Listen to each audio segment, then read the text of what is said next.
did ancient myths just collide with modern science?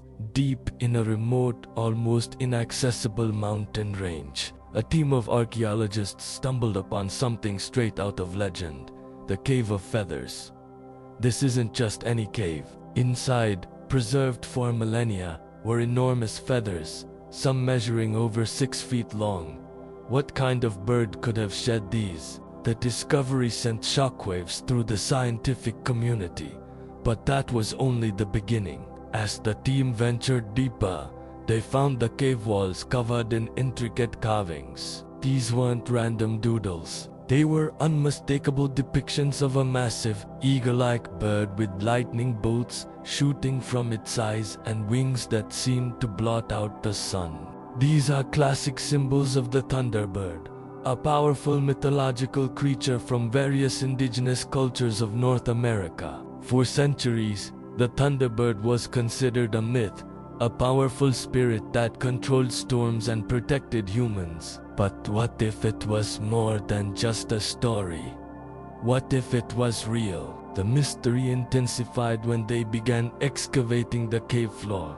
They unearthed bone fragments, but these were unlike anything they'd ever seen. Forensic analysis suggested they belonged to an avian creature, but the proportions were staggering. Based on the wing-to-body ratio, scientists estimated a wingspan that could have reached up to 50 feet. That's larger than any known bird, living or extinct. Imagine a creature with wings as wide as a semi-truck trailer soaring through the skies. The implications are mind-boggling. This discovery has created a huge debate. On one side, you have paleontologists who argue that this could be a new, undiscovered species of Teratoan, or another giant prehistoric bird. They believe the Thunderbird myths were simply ancient people's attempts to explain encounters with these massive, real-life creatures. It's a fascinating theory. Perhaps the legends were rooted in a biological reality that we are only now rediscovering. They point to the fact that many myths have a basis in truth, from tales of dragons possibly inspired by dinosaur fossils to stories of krakens stemming from giant squid sightings. But on the other side, there are those who believe something more profound is at play. They look at the combination of evidence: the giant feathers, the symbolic carvings, and the sheer scale of the creature. They argue that this wasn't just any bird. This was the Thunderbird of legend. They suggest the cave wasn't just a random roost but a sacred nesting site, a place where these magnificent beings raised their young. The carvings, they say, aren't just art. They're historical records, a testament to the people who lived alongside these creatures and revered them as gods. The most perplexing part of this story: just weeks after the initial findings were leaked, the entire site was abruptly sealed off. The official reason given was for preservation and further study.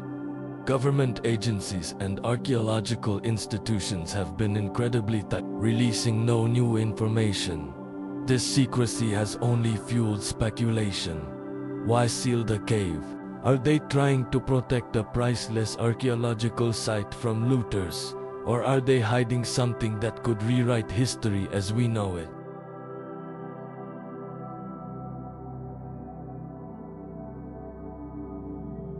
Others whisper that the cave contains not just bones, but perhaps a preserved egg, or even something more.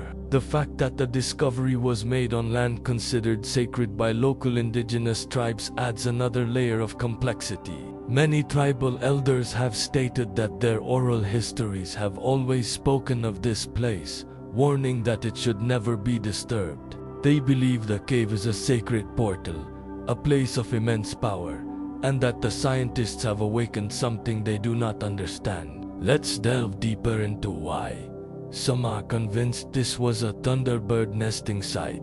Firstly, the sheer number of feathers found. We're not talking about one or two, but layers of them, suggesting a long period of occupation. Birds shed feathers, especially during molting and nesting. The presence of so many in various sizes could indicate both adult and juvenile birds using the cave over generations. It paints a picture of a family, a lineage of these colossal creatures, making this their home. Secondly, the location of the cave itself is significant. It's high in the mountains overlooking a vast valley, a perfect vantage point for a predator of this size. It's also incredibly difficult to reach, which would have offered protection from land-based predators and early humans. The perfect, secluded nursery for a creature of myth. And finally, the carvings, they don't just depict the thunderbird in flight. They show scenes that could be interpreted as nesting behavior. Some carvings appeared to show smaller, fledgling-like birds surrounded by larger ones. Are these family portraits etched in stone? Is this the story of the thunderbird, told by the people who watched them from a safe distance, in awe and fear? Whether the Cave of Feathers holds the fossil of an unknown giant bird or the remains of a literal mythological beast, one thing is certain: it challenges the line we draw between myth and reality. It forces us to ask, what other legends might have a basis in fact? What other secrets are hidden in the remote corners of our world, waiting to be discovered? The story of the Thunderbird Cave is far from over. It's a mystery that continues to unfold, shrouded in scientific debate and ancient lore. We can only wait and wonder what truths will eventually emerge from the darkness of that sealed cave. What do you think? Are we looking at a lost species, or is there something more supernatural at play here? Let me know your theories in the comments below. And if you're fascinated by mysteries that blur the line between science and myth, make sure to hit that subscribe button and turn on notifications so you don't miss our next deep dive. Thanks for watching.